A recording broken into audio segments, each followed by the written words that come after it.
Hey, good morning.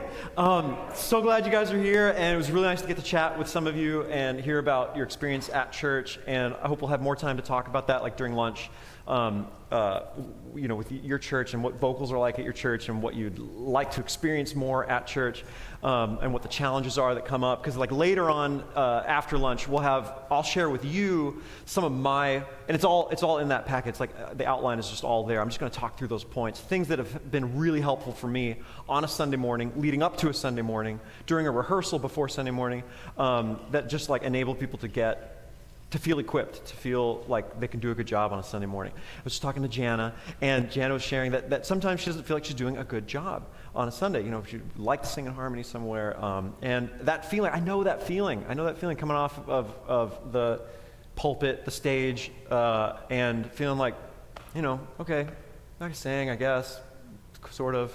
Kind of wasn't sure about what part to sing here, and it just doesn't feel good. I wanna like create a wonderful sound. I wanna nail things technically, and so I hope that today will be give you some ideas, some tools for achieving that more often.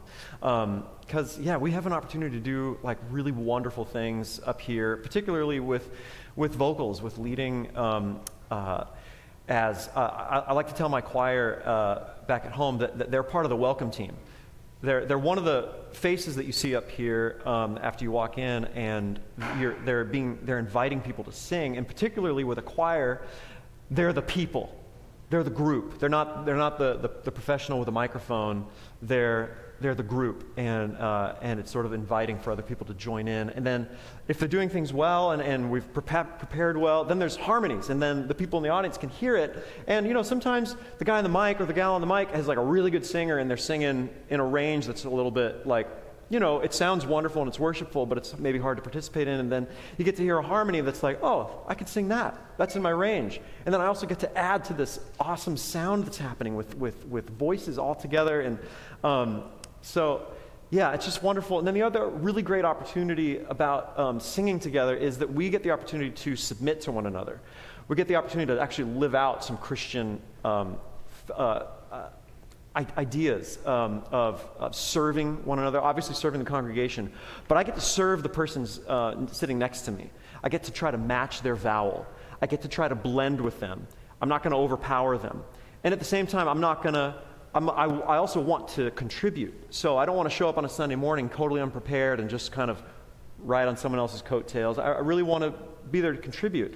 But again, I don't want to overpower. So we get to submit to one another and be a team and create a sound together, but at the same time contribute my individual sound to that situation. And then I also get to serve under a hierarchy. My worship pastor has a vision for that Sunday, and they've worked it out with the pastor, and the songs have ideally been chosen based on the sermon or the time of year or whatever it is, and so the song gets to serve that thing, and then if there's somebody in charge of the music itself, like a music director or a vocal director, which I'll talk about some of my insights on later about how that can work in a practical way, then I get to serve their decision about what harmony I'm supposed to sing. Maybe it's not up to me. Maybe that's how we've decided to work it out, so that there's leadership in place, and whether I agree with the harmony or not, I get to just contribute. I get to be of service, and I want to be of good service to that situation. So so we're going to do a lot of singing today. We're going to focus a lot on. Oh, and if you have your packet, wonderful. And if you walked in, there was a sheet that has a little QR code. You can scan that to get in touch with me, and I'd love to offer everybody who's here today a free voice lesson over Zoom, so we can talk about like individual sound production, which we're not going to spend a ton of time on today, but actual resonance and breath support and all that stuff. But I'd love to be able to offer that to you guys, and then it's at the back of your packet as well, a thing to connect with me on. So for an overview of today, we're going to start with solfege. Why? Solfege is, in my opinion, the number one tool at a singer's disposal to be competent, to be self-sufficient, to even be able to operate without the help of a piano player playing the harmonies, or without even sheet music showing me. Obviously, solfege helps you read sheet music, but it enables you to come up with harmonies on your own without sheet music. Okay, so we're going to spend some time actually using that. I'm going to show you some exercises that I've found to be really helpful. They're really hard. Some of them they'll take you from just being able to sing the scale to singing groups of notes within the scale to singing different patterns to even leveling that up. So we'll try all that together. And the idea with solfege is that you're singing to a note in the scale. You're singing to a scale degree.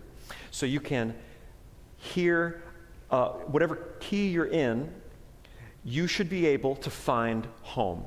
You should be able to find do based on a chord progression. Okay, you should be able to listen to that, breathe for a moment, listen, and find do, find the beginning of that scale. And then from there, you should be able to find mi. You should be able to find the third. You should be able to find the fifth, the sixth. Ideally, you should be able to intentionally sing any note in that scale. So that's what I mean by singing to a scale degree. It goes beyond just memorizing a harmony. It goes into intentionally singing a note that's within that key. And then we'll do that as a group. We'll do some group practice on some songs. And I'm mostly just going to focus on like a chorus of a song. I'll teach you some harmonies, but I'll walk you through exactly how I'm thinking about it. And then on a different song, I'll ask you to try it completely on your own. I'm going to ask you to get into groups of 3 to 6. Find a little corner in the room. I'm going to put a timer on, like 7 minutes. See if you can work out some harmonies together based on how I walked you through it a moment before that. And then we'll go back and forth. We'll do that several times. And I'll show you some different scenarios that are where there's some general rules about voice leading, about which notes to use. And also, I'm showing you my methods, my ways that I've learned from other people how to pretty reliably find harmonies on songs. These are not rules like how dare you do a parallel fifth or not use contrary motion. This is not a theory class where there's right and wrong answers for how to do voice leading. These are things that I have found work really well, and I'd like for you to try them today and then do with them what you will. They're not right or wrong. So we'll go back and forth on that. And then kind of spread throughout, like when I'm showing you harmonies, I'll go on little tangents about what I think works preparing for a Sunday.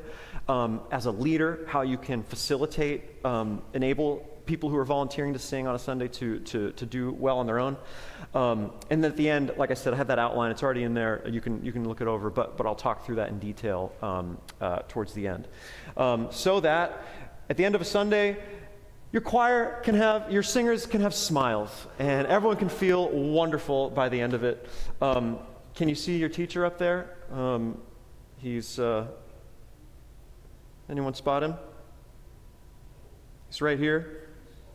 He's right here without a beard. And then right next to him is me in 40 years, 20 years, the big beard.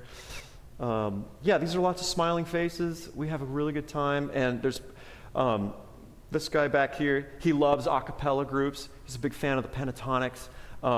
He's a mainstay in the choir, passionate, and then this family would all sing together. They were wonderful. She would bring her little girls in. My drawing thing's a little bit slow here. This gal in the back doesn't read music at all, okay? Most people don't really read music in this choir. We learn, I give them sheet music, but we learn it by ear. They see notes going up and down.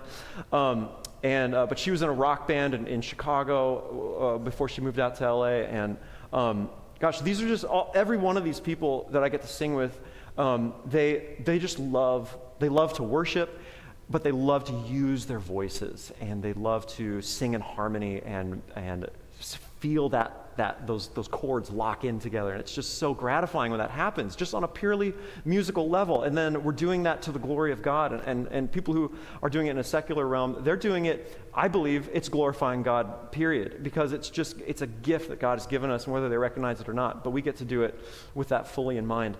And I have a couple of private voice students who have come to me. They're not professionals. They're not even trying to sing at church, really, up here. But they sit in the congregation, and they love the worship time at their church.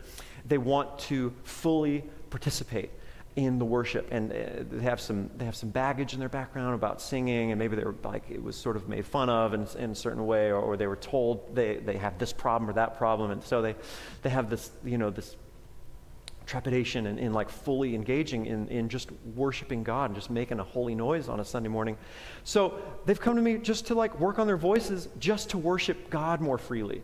And we talk about technical things like how to resonate and how to support your notes. And yeah, I just think that that's so wonderful, and just something to keep in mind, that we get to help facilitate that with people up here and in the audience. So anyway, yeah, we want these smiles at the end of a service. When I've had times where the music isn't prepared well enough, or, we ran out of time, and we try to do it anyway, it's like the feeling just, you can feel it in the room, and then people don't really want to come back if that happens over and over again. When things go well, they're like, I want to do that again. I can't wait for next time. And then they tell their friends, and then, things grow when there's that kind of feeling happening. And then, so here's the first example of a tangent. Okay, when I'm not prepared on a Sunday morning, when my singers aren't prepared on a Sunday morning, unison. It's awesome. Singing group unison is so powerful. It's so good. Add those voices on the chorus. Okay, it doesn't have to be harmony. Harmonies are wonderful, yeah, but just the sound of a bunch of people singing together is awesome. Don't be afraid to go unison, okay? It's not working out. There's people coming in. The service starts in 20 minutes. We need to do sound check. Unison.